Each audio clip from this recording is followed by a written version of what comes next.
આપ નિહાળી રહ્યા છો મોક્સ રિવ્યુ ગુજરાતી।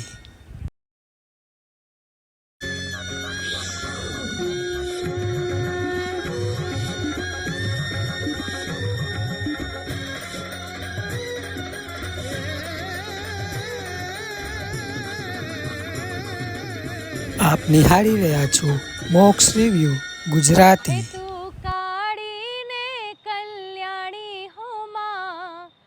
જ્યાં જો ત્યાં જોગમાયા તું ચારે જોગમાં ગવાણી મોરીમાં જ્યાં જો ત્યાં જોગમાયા। દર્શક મિત્રો, આ 9 દિવસ આપણે અલગ અલગ કલાકારોને મળીને આપણે તેમની આરાધના સંગીત થકી માતાજીની શક્તિની ઉપાસના કેવી રીતે થાય છે તે આપણે જાણી, આપણે પણ સંગીતમય વાતો કરીને શક્તિની ઉપાસના કરી। આજે 9મું નોરતું, છેલ્લું નોરતું। આજે પણ આપણે સંગીતની જ વાત કરવાના છે ને એમાં પણ ખાસ કરીને આપણે લોક સંગીતની વાત કરવાના છીએ। આજે આપણે મળવાના છીએ પ્લેબેક સિંગર ઋષભ આહિરને કે જેઓએ ખૂબ નાની ઉંમરથી જ લોક સંગીતની જ સાધના શરૂ કરી અને લોક સંગીતમાં એટલે ઊંડે ઉતર્યા કે આપણા સુધી લોક સંગીતનો ખજાનો લાવે છે। તો મળીએ ઋષભભાઈને અને જાણીએ કે નવરાત્રિમાં તેઓ કેવી રીતે સ્ટેજ ઉપર પરફોર્મ કરે છે અને લોક સાહિત્યને લોકો સુધી કેવી રીતે પહોંચાડે છે। તો ઋષભભાઈ, આપનું ખૂબ ખૂબ સ્વાગત છે અમારા દૂરદર્શનના કાર્યક્રમ ગાય એનું ગીતમાં। આ કાર્યક્રમમાં સંગીતની ઉજવણી તો કરીએ જ છે, પણ આ 9 દિવસ અમે નવરાત્રિની પણ ખૂબ સુંદર રીતે સંગીતમય રીતે ઉજવણી કરી છે। આજે આ કાર્યક્રમનો, આજના નવરાત્રિ વિશેષ કાર્યક્રમનો અંતિમ દિવસ છે। તો કાર્યક્રમમાં આપણે વાતોની શરૂઆત કરીએ પહેલાં હું તમને રિક્વેસ્ટ કરીશ કે માતાજીનો કોઈ સુંદર ગરબો સંભળાવી દો। એક માતાજીનો પ્રાચીન ગરબો હું આપને સંભળાવું। હે માડી તારા ઊંચા મંદિરની ચામોલ જરૂ ખડે દીવા હે બળે રે લોલ। હે અંબા માના ગોખ ગબરયણ મોલ અંબા માના ગોખ ગબરયણ મોલ હે શિખરે શોભા હે ઘણી રે લોલ। માડી તારા ઊંચા મંદિરની ચામોલ હે જરૂ ખડે દીવા હે બળે રે લોલ। ખૂબ સુંદર આ ગરબો હતો। કોઈ પણ વાતની શરૂ કરીએ પહેલાં આપને એ જ પૂછીશ કે તમારી આ સંગીતની જર્ની શરૂ કેવી રીતે થઈ, સંગીત સાધનામાં આપ કેવી રીતે અંદર ઉતર્યા? જી, હું 4.5 વર્ષની અરાઉન્ડ મારી એજ હતી ત્યારે મને મારા પિતાજી મારા ગુરુજી પાસે લઈ ગયા અને ત્યારથી મારી સંગીત શીખવાની જર્ની શરૂ થઈ। મેં થોડો સમય ભાતખંડે શાસ્ત્રીય સંગીત ની મેં તાલીમ લીધી, પછી ધીમે ધીમે હાર્મોનિયમ ઉપર થોડો કમાન્ડ આવતો ગયો, પછી ધીમે ધીમે પ્રેક્ટિસને પછી મને લોકસંગીતમાં આપણા ભજનો, આપણી સંતવાણી, આપણા લોકગીતો એમાં મને કુદરતી એવી રીતના રસ કેળવાતો ગયો ને હું જાતે ગાઈને શીખતો ગયો, સાંભળતો ગયો, શીખતો ગયો। એવી રીતના મારી જર્નીની શરૂઆત। પણ શાસ્ત્રીય સંગીત અને લોક સંગીત બંને આમ જોવા જાવ તો એકદમ અલગ ફાંટા છે મૂળ સંગીત, પણ શાસ્ત્રીય સંગીતથી ઘણું નોખું છે લોક સંગીત। તો ઘરમાં કોઈનો માહોલ મળ્યો કે લોક સંગીત એમ જ ગળે ઉતરી ગયું? મારું માનવું એવું છે કે લોકસંગીતની ભેટ કુદરત કંઈક હોય તો આપે છે। તમારા પરિવારમાં કાંઈ હોય, કોઈ એવા આશીર્વાદ હોય, કોઈ તમારા વડીલોના પૂન હોય તો જ, કારણ કે આ વસ્તુ હૃદયમાંથી પ્રગટે છે, એ ભાવની વસ્તુ છે લોકસંગીત એટલે મારા દાદા ખૂબ મોટા સત્સંગી હતા, તેમણે રામાયણનો અને ખૂબ સત્સંગ કરેલો અને પરિવારમાં આવી રીતના સત્સંગનો માહોલ હતો। સાધુ સંતો આવતા હોય, સૌરાષ્ટ્રનું આપણી મહેમાનગતિ અને એ સંસ્કારોમાંથી, અને મારા પિતાને પણ ગાવાનો શોખ, એ ભજનો ને એવું બધું ગાતા એમની રીતના, એટલે એ શોખમાંથી અને કંઈક એવા ઈશ્વરની કૃપા હશે તો લોકસંગીત મને એમનેમ આવતું ગયું ને હું ધીમે ધીમે એમાં આગળ વધતો ગયો। 4 વર્ષના હતા ત્યારથી તમે ગાવાની જે શરૂઆત કરી હતી એનાથી આજનો વખત કેટલું બદલાયું છે તમારા મતે સંગીત, અને તમારું ખેડાણ તમે કેવી રીતે જુઓ છો કે તમે કેવી રીતે શરૂઆત કરી, કેટલું સ્ટ્રગલ કર્યું, કેવી રીતે અહીં સુધી પહોંચ્યા? અહીં સુધી પહોંચ્યા પછી બસ આટલું સમજાય છે, કોઈ કંઈ કરતું નથી, આ બધું તો થાય છે. એટલે સ્ટ્રગલ તો ઠીક છે, એ તો બધા ક્ષેત્રમાં હોય અને બધાને કરવી પડે. અને જ્યારે તમને તમારા કામ પ્રત્યે એક જાતનો લગાવ હોય, એક લાગણી હોય, એ હૃદયથી જોડાયેલી વસ્તુ હોય, ત્યારે એ સ્ટ્રગલ તમને લાગતી નથી. એ જર્નીનો આનંદ અનેરો હોય છે. એટલે જર્ની ખૂબ સરસ રહી. કોઈ હતું નહીં મારા પરિવારમાં પ્રોફેશનલી મ્યુઝિક ક્ષેત્રમાં, એટલે શીખવાથી શરૂઆત કરી અને સ્ટેજ મળવા સુધીની સફર ખૂબ સારી, ખૂબ શીખવા જેવી અને મજાની રહી છે. તમે એમ કીધું કે તમારા ઘરમાંથી મમ્મી પપ્પાના બેકગ્રાઉન્ડમાં પણ શિક્ષણમાં વધારે એ લોકો અંદર ઉતરેલા છે ને તમે પણ એક સમયે ઇન્ફોસિસની નોકરીને ના કહીને સંગીત તરફ જ ખેડાણ કર્યું, તો એમાં કેટલી હિંમતની જરૂર પડી અને ઘરવાળાઓનો સપોર્ટ કેવી રીતે રહ્યો? કારણ કે આજના સમયમાં નોકરી અને આટલી સારી કંપની હોય, ફિક્સ પગાર હોય અને બી ખૂબ સારી એક અમાઉન્ટ મળતી હોય, એમાં સંગીતમાં ખેડાણ કરવું એમાં બી અનસર્ટન એક વે છે, બિલકુલ એવું કંઈ કહેવાય નહીં. તો એમાં ઘરવાળાઓનો સપોર્ટ કેવો રહ્યો? મેં મારું નિરમા યુનિવર્સિટીમાંથી બીટેક ઇન કમ્પ્યુટર એન્જિનિયરિંગ કર્યું. પછી મને ઇન્ફોસિસ અને એનાથી પણ સારી એક મને જોબ મળેલી TCSમાં CTOની પોઝિશનમાં. તો it was a very handsome job. અને કોઈ પણ મા બાપને એવું હોય કે મારું બાળક છે એ એક સેટલ થઈ જાય, એનો એક નક્કી થઈ જાય, એનું ધારાધોરણ બધું નક્કી થઈ જાય, એટલે બધા મા બાપને હોય. પણ આજના યુગમાં બહુ મોટી વાત છે કે આવડી મોટી ફી ભર્યા પછી આટલી આશાઓ હોય બાળક પ્રત્યેની બધું, અને આવી નોકરીઓ મળ્યા પછી પણ બાળકને સાંભળવું અને પૂછવું કે ભાઈ તારે શું કરવું છે. મારે પહેલેથી બિઝનેસ અને સંગીત ક્ષેત્રમાં નોકરી મારે કરવી નહોતી, અને ઈશ્વરની કૃપા છે કે મને એ બાબતે મારા ઘરના મા બાપનો અને બધાનો ખૂબ સપોર્ટ રહ્યો છે. સપોર્ટ મળ્યો તેટલા માટે જ આટલી સફળતા મળી એમ કદાચ કહી શકાય. તો હવે સફળતા એક તમારી બીજું એક સોનેરું પાંખ એ બી છે કે જે આપણું ગુજરાતી ચલચિત્ર છે કસુંબો, એનું ખૂબ સુંદર ગીત આપે ગાયું છે, જે થોડું કંઈક સંભળાવો તો. જી, કસુંબોના એક ગરબો છે, ઐશ્વર્યા મજમુદારે ગાયો છે ને એમાં મેં એક છંદ ગાયો છે, માં ખોડિયારનો છંદ છે, એ હું આપને સંભળાવું.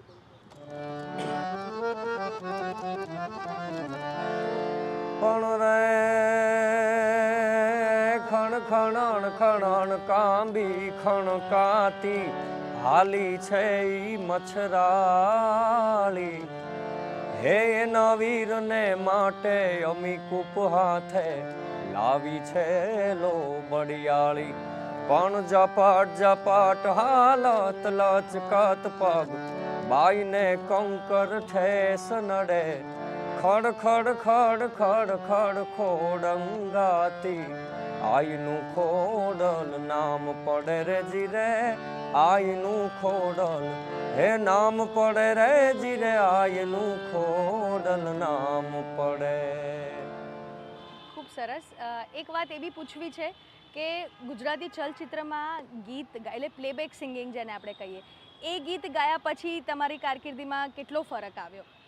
હું ઘણા બધા આલ્બમ સોંગ્સને હું રેકોર્ડ તમારી કેસેટ્સ ને આલ્બમ્સ, રાઈટ રાઈટ. એટલે એના કરિયર પોઈન્ટ ઓફ વ્યૂથી તો મને એવી કંઈ ખબર નથી, પણ મજા આવે. મારી માટે અગત્યની વાત છે સારા લોકો સાથે કામ કરવું. કારણ કે વિજયગીરી બાવા જેમણે આ ડિરેક્ટ કર્યું હતું એ મારા ખૂબ સારા મિત્ર પહેલેથી, અને એમની સાથે કામ કરવાનો અવસર મળ્યો, અને ખાસ કરીને મેહુલ સુરતીનું સંગીત. એટલે એવા સારા સંગીતકારો સાથે, સારા લોકો સાથે કામ કરવાનું અવસર મળે. પાર્થભાઈએ બહુ સારા એના શબ્દો લખ્યા છે, રામભાઈની આખી સ્ટોરી છે. એટલે સારા કલાકારો સાથે કામ કરવાની મજા. અને એ પ્રોજેક્ટ પણ બહુ જ સારો હતો કે જે ગામે ગામ લોકોએ જોયો છે, ખૂબ વખાણ્યો છે કેટલા વખત સુધી, અને એમાં એક પાર્ટ હોવું બહુ જ સારી વાત. એટલે સારા લોકો સાથે કામ કરવાનો અવસર મળે એ મારી માટે બહુ અગત્યની વાત છે. ફિલ્મનું ને એ તો ચાલો એ બધું તો છે જ. રાઈટ. બીજી એક વાત એ કરવી છે કે નવરાત્રિનો આજે આખરી દિવસ છે, આખરી નોરતું છે, તો આ નવરાત્રિમાં 9 દિવસ તમને કેવી રીતે સ્ટેજ ઉપર પરફોર્મ કરવાની એનર્જી મળે છે? કારણ કે આખી રાતના ઉજાગરા, ગળાને સાચવવાનું કેવી રીતે તમે મેનેજ કરો છો? નવરાત્રિમાં જ્યારે સતત કાર્યક્રમો હોય અને રાતના ઉજાગરા, શરીરને આરામ ન મળે, ગળાને પૂરતો આરામ ન મળે, એટલે ઘણી બધી તકલીફ પડતી હોય બિંગ એન આર્ટિસ્ટ. પણ હું તમને સાચું કહું ને તો જ્યારે સ્ટેજ ઉપર આવીએ, જ્યારે હાથમાં માઇક આવે ને, ત્યારે એ ક્યાં વહી જાય ને થાક એ કંઈ ખબર નથી હોતી. અને અચાનક એ કંઈક એવી એનર્જી આવી જાય છે, એ માતાજીની કૃપા છે. અને માતાજીની કૃપા અને સામે જે ખેલૈયાઓ હોય, સામે જે માણસોને જોઈ, એમની એનર્જી જોઈ, એટલે એની મજા જ અલગ છે. એટલે ઓટોમેટિક એ ઉર્જા આવી જતી હોય છે. બીજું એ બી કહેવાનું કે પહેલાં પરફોર્મિંગ જે થતું હતું સ્ટેજ ઉપર એનું થોડુંક ઢબ અલગ હતી, પણ હવે દરેક સ્ટેજ પર પરફોર્મર, જે આર્ટિસ્ટ નહીં, ખાલી ગાયક કલાકાર નહીં, એક પરફોર્મર ફૂલ પેકેજ લોકોની ઈચ્છા હોય છે કે ખાલી ખેલૈયાઓ નહીં પણ સ્ટેજ ઉપર જોઈએ ને તો પણ મજા આવવી જોઈએ એમ. તો એનું કેટલું પ્રેશર રહે છે? પ્રેશર હું લાઈવ પ્રોગ્રામમાંથી શીખીને કલાકાર બનેલો છું. એટલે એવું નથી કે હું શીખીને પછી લાઈવ પ્રોગ્રામ કરતો હતો. અને ફોર્ચ્યુનેટલી મારી માટે એ ખૂબ સારી બાબત રહી મારા જીવનમાં, અને મને ઘણું બધું એમાંથી શીખવા મળ્યું. કારણ કે પ્રેક્ટિકલી શીખેલો છું. મારી પાસે સંગીતની કોઈ ડિગ્રી નથી કોઈ સર્ટિફિકેટ.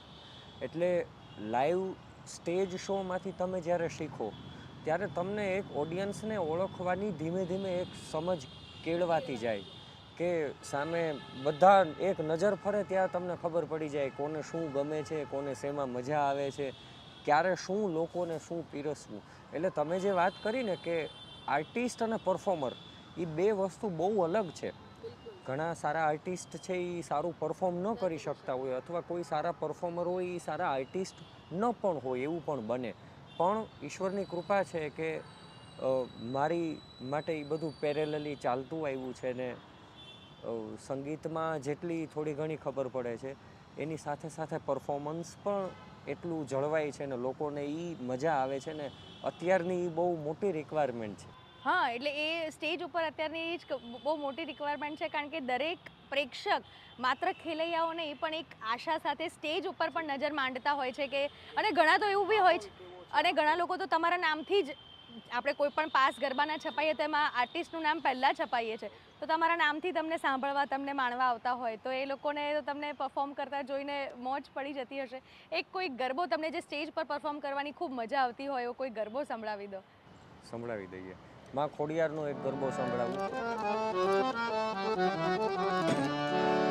હે કોઈ રાજ પરાજયને રીઝાવો જગ જનની, ખોડલમાં ખમકારે મારી માટે, મારી ગળો ધરાવાળીને મનાવો જગ જનની, ખોડલમાં ખમકારે હે માં ખોડિયારમાં ખમકારે.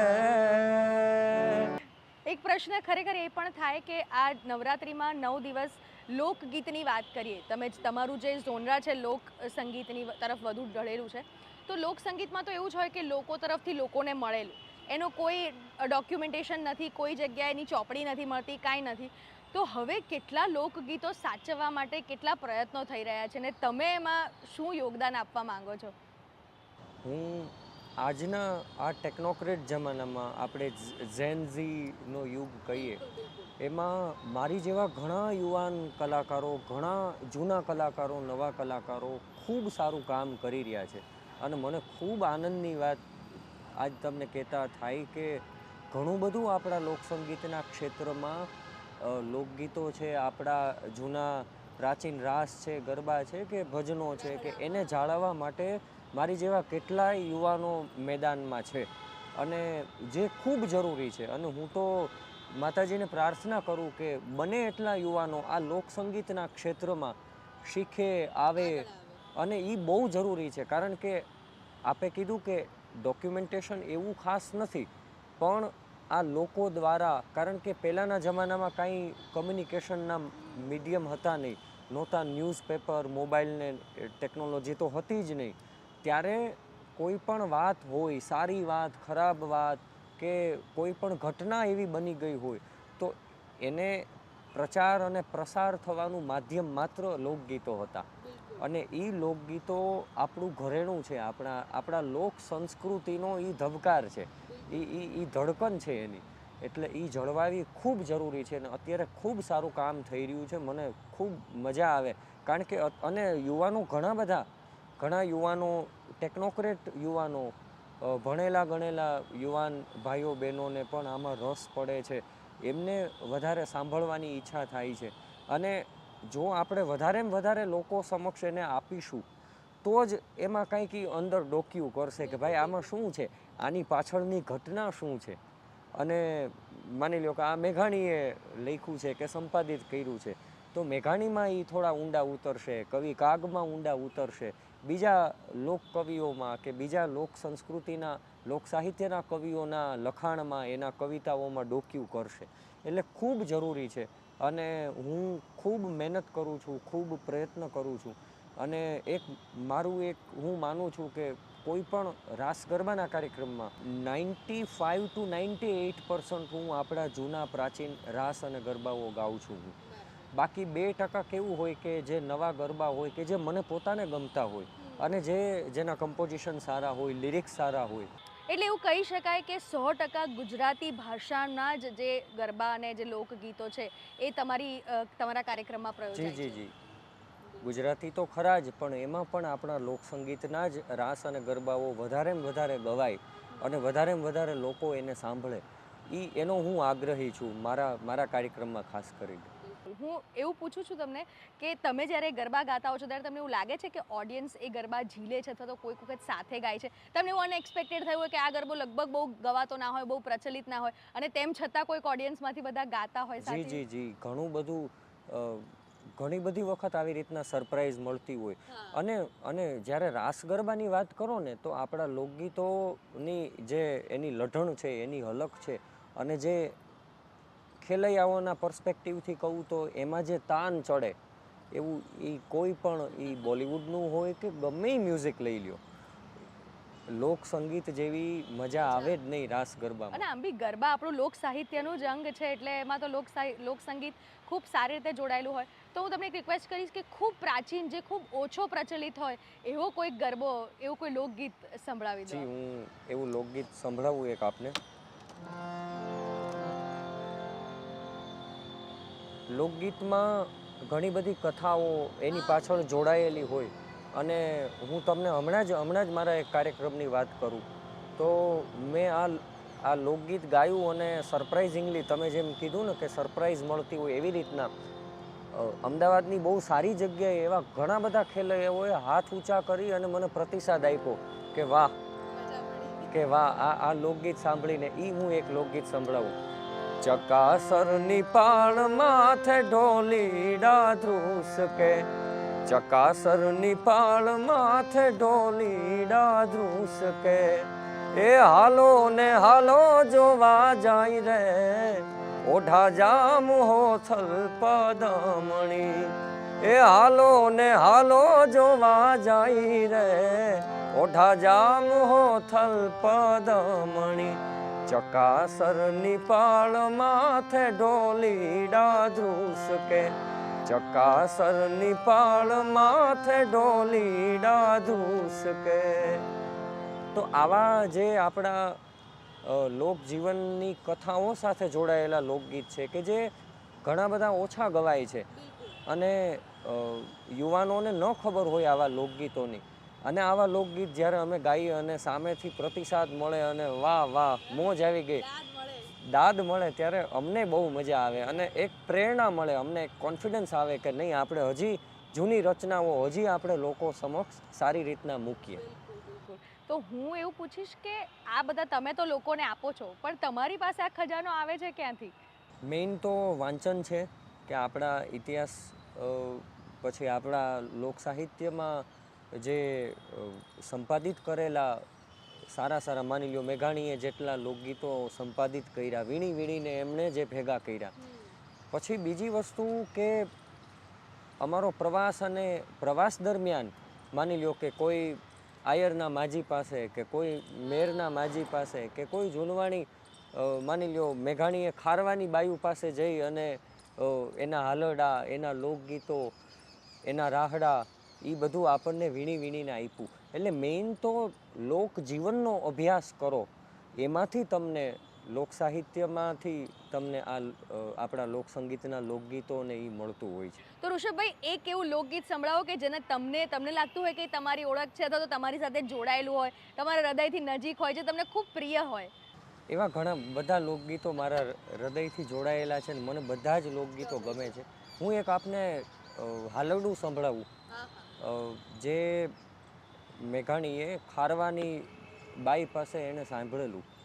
અને દરિયાકાંઠે એ સાગર ખેડૂ, જેનો પતિ મહિનો સુધી સાગર ખેડવા માટે વહી જાય, બરાબર, ક્યારે આવે, અમુક વખત ન આવે પાછા, અને એ એના બાળકને એ આપણા લોકસંગીતના સૂરથી, લોકગીતોથી, એમની વાણીમાં જે હાલોડા ગાય અને એમાં જે સંસ્કારનું સિંચન કરે, એનું એક હું તમને ઉદાહરણ આપીને એક હાલરડું સંભળાવું. હે વાહુલિયા તમે ધીરા રે, હે ધીરા વાજો, હે મેહુલિયા તમે ધીરા રે, હે ધીરા વાજો, હે ધીરા રે વાજો ને, હે મધરા ગાજો, હે વાહુલિયા તમે ધીરા રે. એ ખારવાની બાઈ હિંચકો હાંકતા હાંકતા એ મેહુલિયાને કહે છે કે બાળુડાના બાપુ રે, હે નથી ઘરમાં. એની વેદના છે આમાં, એની કરુણા છે. હે આથડતા દૂર દેશાવરમાં, હે મારો લાડકવાયો, હે જીલો છે નીંદરમાં, હે વાહુલિયા તમે ધીરા રે, હે ધીરા વાજો. કેટલું બધું સમૃદ્ધ છે આપણું લોક સાહિત્ય, એ ખરેખર આપણા લોકો સુધી આ બધી જ વાત પહોંચવી જોઈએ. તો ઋષભભાઈ, આપ દૂરદર્શનના અમારા અહીં કાર્યક્રમમાં જોડાયા, અમારા દર્શક મિત્રો સાથે આટલી સુંદર વાતો કરી, એટલી સંગીત એ લોકોને સંભળાવ્યું, તે બદલ આપનો ખૂબ ખૂબ આભાર. ખૂબ ખૂબ આભાર. તો દર્શક મિત્રો, લોક સાહિત્યમાં જેટલું ઊંડે ઉતરશો એટલું જ ખબર પડશે કે હજી તો ઘણું ઊંડું ઉતરવાનું બાકી છે. આજે આપણે મળ્યા ઋષભભાઈને, કે જેમણે પોતાના જર્નીથી આપણને સમજાવ્યું કે લોક સાહિત્યને આજની પેઢી માટે તૈયાર કરવું કેટલું જરૂરી છે, અને તેમના પ્રયત્નો પણ આપણી સાથે વહેંચ્યા.